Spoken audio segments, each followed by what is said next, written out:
August 16th, 1956. Southern California, 11:00 a.m. A U.S. Navy F-6F Hellcat target drone was flying over the Pacific Ocean, being used for gunnery practice at Point Mugu Naval Air Station. It was a routine training exercise. Fighter pilots would practice tracking and shooting at the remote-controlled drone. Then something went wrong. The drone's radio control system malfunctioned. The ground controllers lost contact. The drone stopped responding to commands. And instead of circling over the ocean where it was supposed to crash harmlessly when it ran out of fuel, the drone turned east, toward Los Angeles. The drone had a full tank of fuel. It could fly for hours, and it was now heading directly toward one of America's largest cities, completely out of control. The military had to stop it before it crashed into a populated area. They scrambled fighter jets armed with rockets and cannons. Their mission was simple: shoot down one unmanned target drone. They had multiple aircraft, experienced pilots, hundreds of rockets, thousands of rounds of ammunition. For the next 90 minutes, they would chase that drone across Southern California, firing everything they had at it. They would miss every single shot. The drone would fly unscathed over Palmdale, over the San Fernando Valley, over populated areas, while fighter jets blasted away at it from every angle. Spent rockets would rain down on civilian neighborhoods. Buildings would be damaged, cars destroyed, people injured. And the drone? It would eventually run out of fuel and crash on its own. The Air Force never hit it. This is the story of the Battle of Palmdale, the day the U.S. Air Force went to war with a robot and lost. One of the most embarrassing displays of military marksmanship in American history. This is War Blunders. To understand this disaster, we need to understand what a target drone was in 1956. The F-6F Hellcat had been one of the Navy's primary fighter aircraft during World War II. By the 1950s, the Hellcats were obsolete as combat aircraft, but they were perfect for conversion into target drones. These drones were radio-controlled aircraft used for gunnery practice. Pilots would practice tracking and shooting at them. Sometimes they'd actually be shot down. That was the point. Other times they'd return and land under remote control. The drones weren't supposed to be sophisticated. They were essentially remote-controlled planes with basic flight controls. Simple, reliable, expendable. On August 16, 1956, the Navy was conducting training exercises at Point Mugu Naval Air Station, located on the coast northwest of Los Angeles. A Hellcat drone took off under radio control and flew out over the Pacific Ocean. Fighter pilots from the California Air National Guard's 196th Fighter Interceptor Squadron were practicing interception techniques. The exercise was routine. Track the drone, lock on, follow proper procedures. Sometimes they'd fire, practice rounds, sometimes not. At approximately 11 a.m., something went wrong with the drone's radio control system. The exact cause was never definitively determined.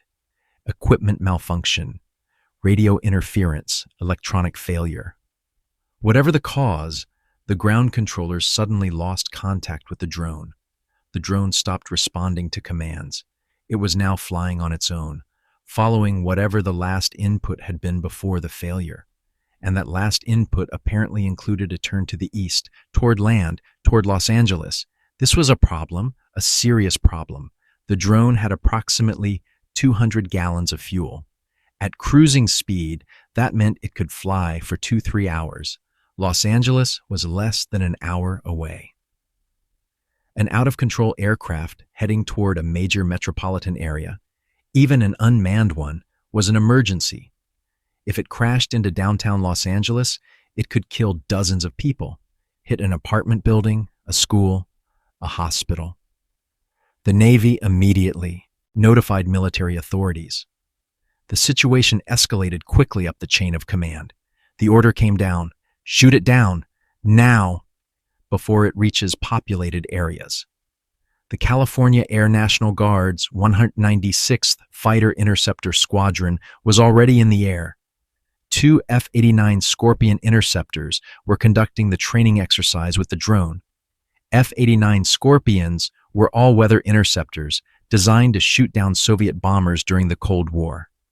They were heavily armed with 104 Mighty Mouse 2.75-inch folding-fin aerial rockets, 52 rockets in each wingtip pod. These weren't small weapons.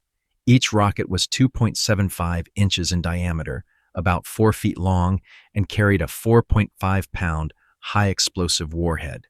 They were designed to destroy bombers. Shooting down one obsolete unmanned target drone should be trivially easy. Point. Fire. Done. First Lieutenant Hans Einstein, nephew of Albert Einstein, and his radar operator were in one F-89. They locked onto the drone and moved into attack. Position. The drone was flying at approximately 16,000 feet, heading east toward the mountains separating the coast from the interior valleys. Einstein closed to firing range. His radar operator confirmed lock. He fired a salvo of Mighty Mouse rockets. They missed. Not just one or two rockets, the entire salvo. Multiple rockets, all missing the target. Einstein repositioned and fired again. Another salvo, another miss. The drone continued flying, apparently unaware that it was under attack. A second F-89 joined the chase. More rockets fired. More misses. By now, the drone had crossed the coast and was over land, heading toward the populated areas of Southern California. The Air Force scrambled more interceptors. More F-89s took off from Oxnard Air Force Base. The mission was clear: stop that drone before it kills someone. But there was a problem that was becoming increasingly obvious. The pilots couldn't hit it. The drone was smaller than the bombers the F-89s were designed to shoot down. It was maneuvering unpredictably, not because of evasive action, but because whatever malfunction had made it go rogue was also making it fly erratically. And the Mighty Mouse rockets, despite their impressive name, weren't precision weapons. They were unguided. Point in the right direction, fire, hope they hit something in the general area. Against a large bomber formation, you'd fire dozens of rockets and saturate the area. Some would hit. Against a single small target? Much harder. But the pilots kept trying. They had to. That drone was now over inhabited areas. By 11:30 a.m., the Runaway drone had flown over the Santa Susana Mountains and was approaching the communities of the San Fernando Valley. Below were neighborhoods, schools, shopping centers, thousands of people going about their daily lives, completely unaware that a robot aircraft was flying overhead with fighter jets in pursuit. The F-89 Scorpions continued their attacks. Rocket after rocket streamed toward the drone, and rocket after rocket missed. Here's where it gets worse. The Mighty Mouse rockets didn't just disappear when they missed. They had to come down somewhere, and somewhere was the town of Palmdale and surrounding communities. Residents looked up to see fighter jets screaming overhead, firing rockets. They saw the rockets miss their target, and then they saw those same rockets falling back to Earth. Some rockets still had live warheads. When they hit the ground, they exploded. One rocket crashed through the roof of a house. Another embedded itself in a garage, failing to explode but leaving a massive hole. Another hit a car, a Chevrolet, and buried itself in the vehicle. The car's owner would later pose for newspapers next to his rocket-damaged car. One woman, Mrs. Gertrude Gage, was in her backyard when she heard the fighter jets overhead. She looked up just as a spent rocket fell near her. The rocket's impact and resulting small fire set her dress ablaze. She suffered minor burns. Several other people reported close calls with falling ordnance. One man reported a rocket landing just feet from where he stood. Another family reported their garage being destroyed by an explosion. The city of Palmdale was under attack, not from an enemy, from their own Air Force trying to shoot down a drone. Meanwhile, the drone kept flying. By noon, Multiple F-89 interceptors were pursuing it. They'd fired hundreds of rockets. The official count would later estimate over 200 Mighty Mouse rockets expended, possibly more. Not one had hit the drone. The Air Force tried different tactics, firing from different angles, from higher altitude, from lower altitude, from dead behind, from the side. Nothing worked. One pilot later reported that he'd gotten close enough to see the drone clearly. It was flying straight and level, not maneuvering defensively. It was a perfect target. He fired. He missed.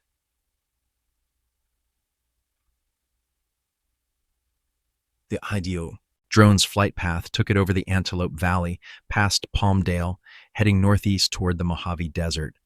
This was actually good news. It was heading away from heavily populated areas, but it was still flying, still a threat, still needed to be shot down. Around 12:30 p.m., the pilots tried something different. Some F-89s carried 20mm cannons in addition to rockets. Cannons were more accurate than unguided rockets. Several pilots made strafing runs on the drone, firing hundreds of rounds of 20mm cannon fire. The results were the same: misses. The official after-action reports would later provide explanations for why the hits were so difficult. The drone was at high altitude, 16,000, 18,000 feet, where the thinner air affected rocket trajectories.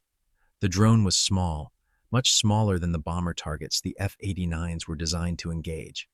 The erratic control inputs from the malfunctioning radio system made the drone's flight path unpredictable. The pilots were firing at maximum effective range because they didn't want to get too close to the drone in case it exploded. All valid technical reasons, but they didn't change the fundamental fact. The U.S. Air Force was failing to shoot down a single unmanned target drone. News of the chase had reached local radio stations. Reporters were following the story. Citizens in Palmdale and surrounding areas were watching the aerial battle unfold above them.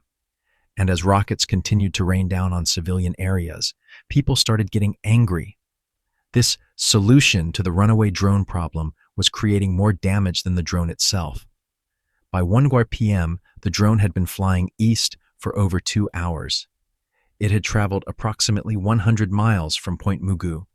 It was now deep over the Mojave Desert. Fuel calculations suggested it should run out of gas soon. The question was, where would it crash? The Air Force kept firing. More rockets, more cannon rounds. They were determined to bring it down before it crashed on its own. Around 1:15 p.m., after 90 minutes of being shot at by multiple fighter jets, after being the target of over 1,000 rounds of various ordnance, after being chased across Southern California, the drone's engine sputtered. The fuel tanks were empty. The drone began to descend. It glided down toward the desert floor, making what was essentially a controlled crash landing in an unpopulated area of the Mojave Desert near Palmdale. The fighter pilots watched it come down. They'd finally defeated it by waiting for it to run out of fuel. The Air Force never hit it. Not once, not with hundreds of rockets, not with thousands of cannon rounds, not with multiple aircraft, not with experienced pilots. The drone had defeated them simply by existing. The immediate aftermath was a mix of relief and embarrassment. Relief because the drone hadn't crashed into a populated area and killed anyone. The worst-case scenario had been avoided. Embarrassment because the reason it hadn't killed anyone had nothing to do with the Air Force's efforts. The drone had simply run out of fuel over empty desert, and in the process of trying to shoot it down, the Air Force had rained rockets on civilian neighborhoods, damaged property, and injured people. The city of Palmdale documented the damage.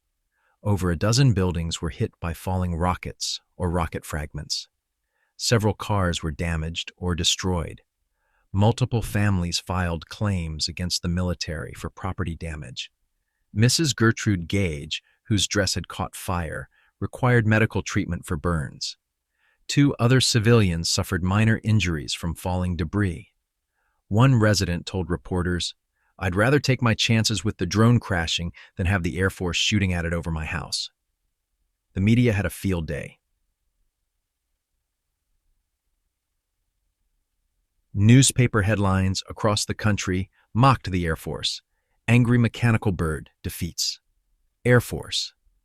Robot plane leads wild chase over Southland. Air Force fires 1,000 rounds, hits nothing. Runaway drone wins Battle of Palmdale.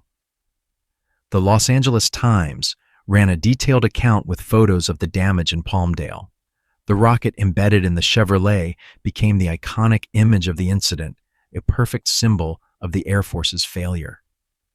Editorials questioned how the military could defend America from Soviet bombers if they couldn't hit a slow-moving, malfunctioning target drone. This was 1956, the height of the Cold War. The Soviet Union had bombers. They would soon have ICBMs.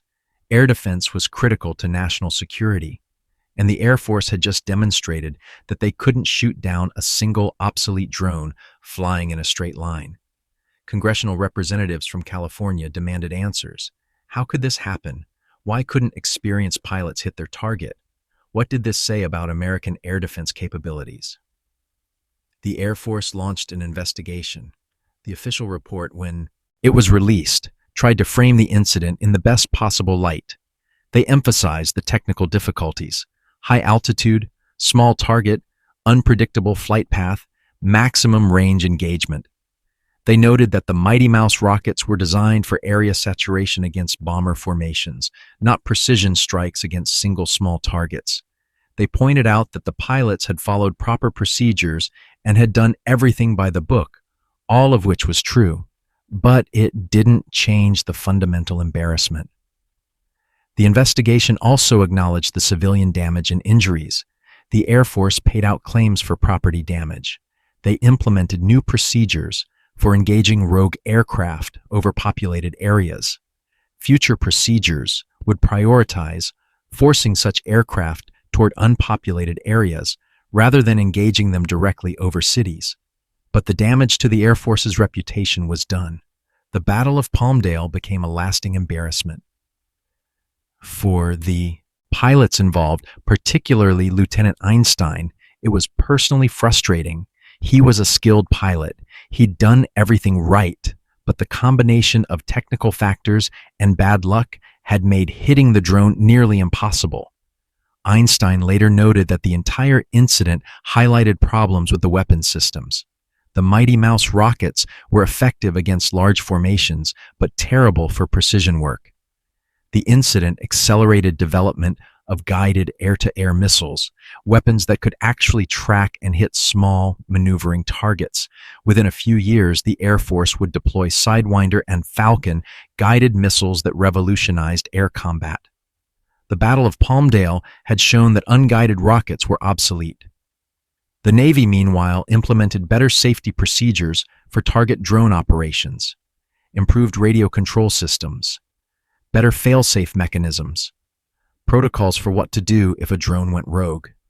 The incident had exposed serious weaknesses in both offensive weapons and defensive procedures, and it had done so in the most public, embarrassing way possible.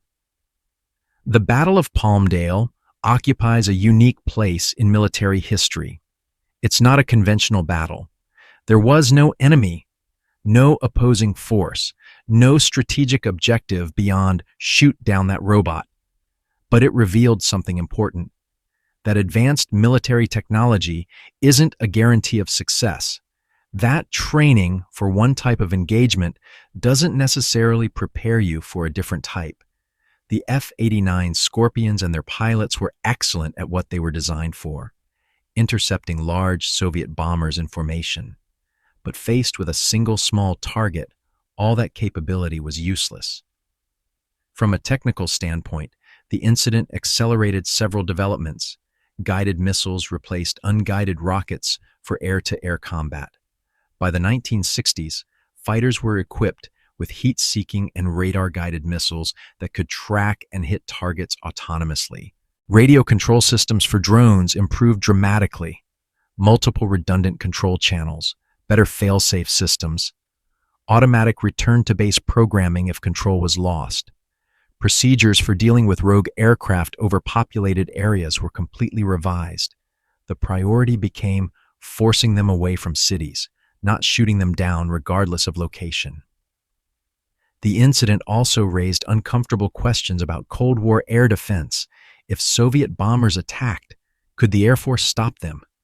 The pilots chasing the drone were among the best-trained interceptor pilots in the country, and they'd failed.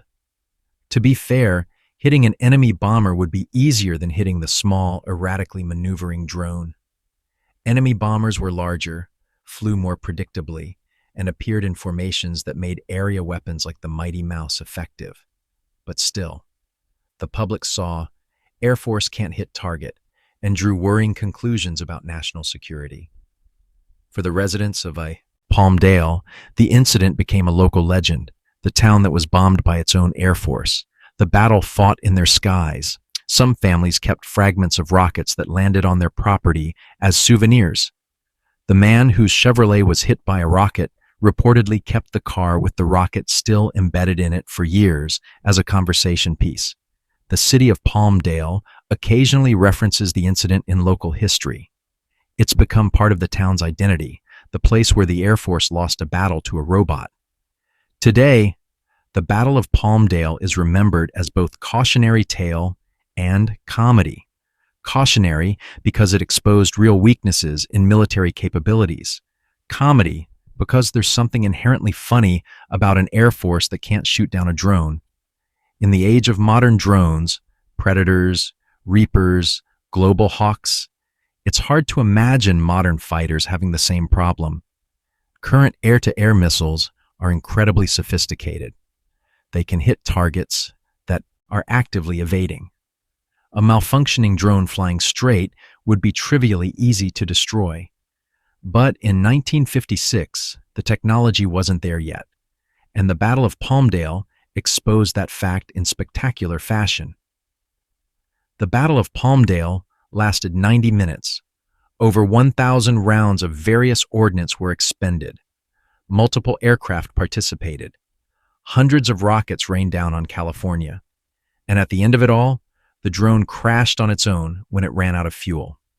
0 hits. 0 successful engagements. 0 military success. The only casualties were civilian, property damage, minor injuries, and the Air Force's reputation. It's easy to laugh at the Air Force's failure, and people did. The media mocked them. The public questioned them. Congress investigated them. But the pilots weren't incompetent. The equipment wasn't completely inadequate. The procedures weren't entirely wrong. They were just facing a problem they weren't designed to solve, with tools that weren't suited for the task, under pressure to succeed before the drone crashed into someone's house. And sometimes, the combination of bad luck, technical limitations, and difficult circumstances means you fire 1,000 rounds and hit nothing. The Runaway drone won the Battle of Palmdale, not through superior tactics, not through advanced technology, not through any action of its own. It won simply by being small, erratic, and lucky, and by having enough fuel to outlast the Air Force's patience. That was the Battle of Palmdale, the day the U.S. Air Force went to war with a robot and lost, the 90-minute chase that became a national embarrassment, the proof that sometimes the target wins just by refusing to be hit.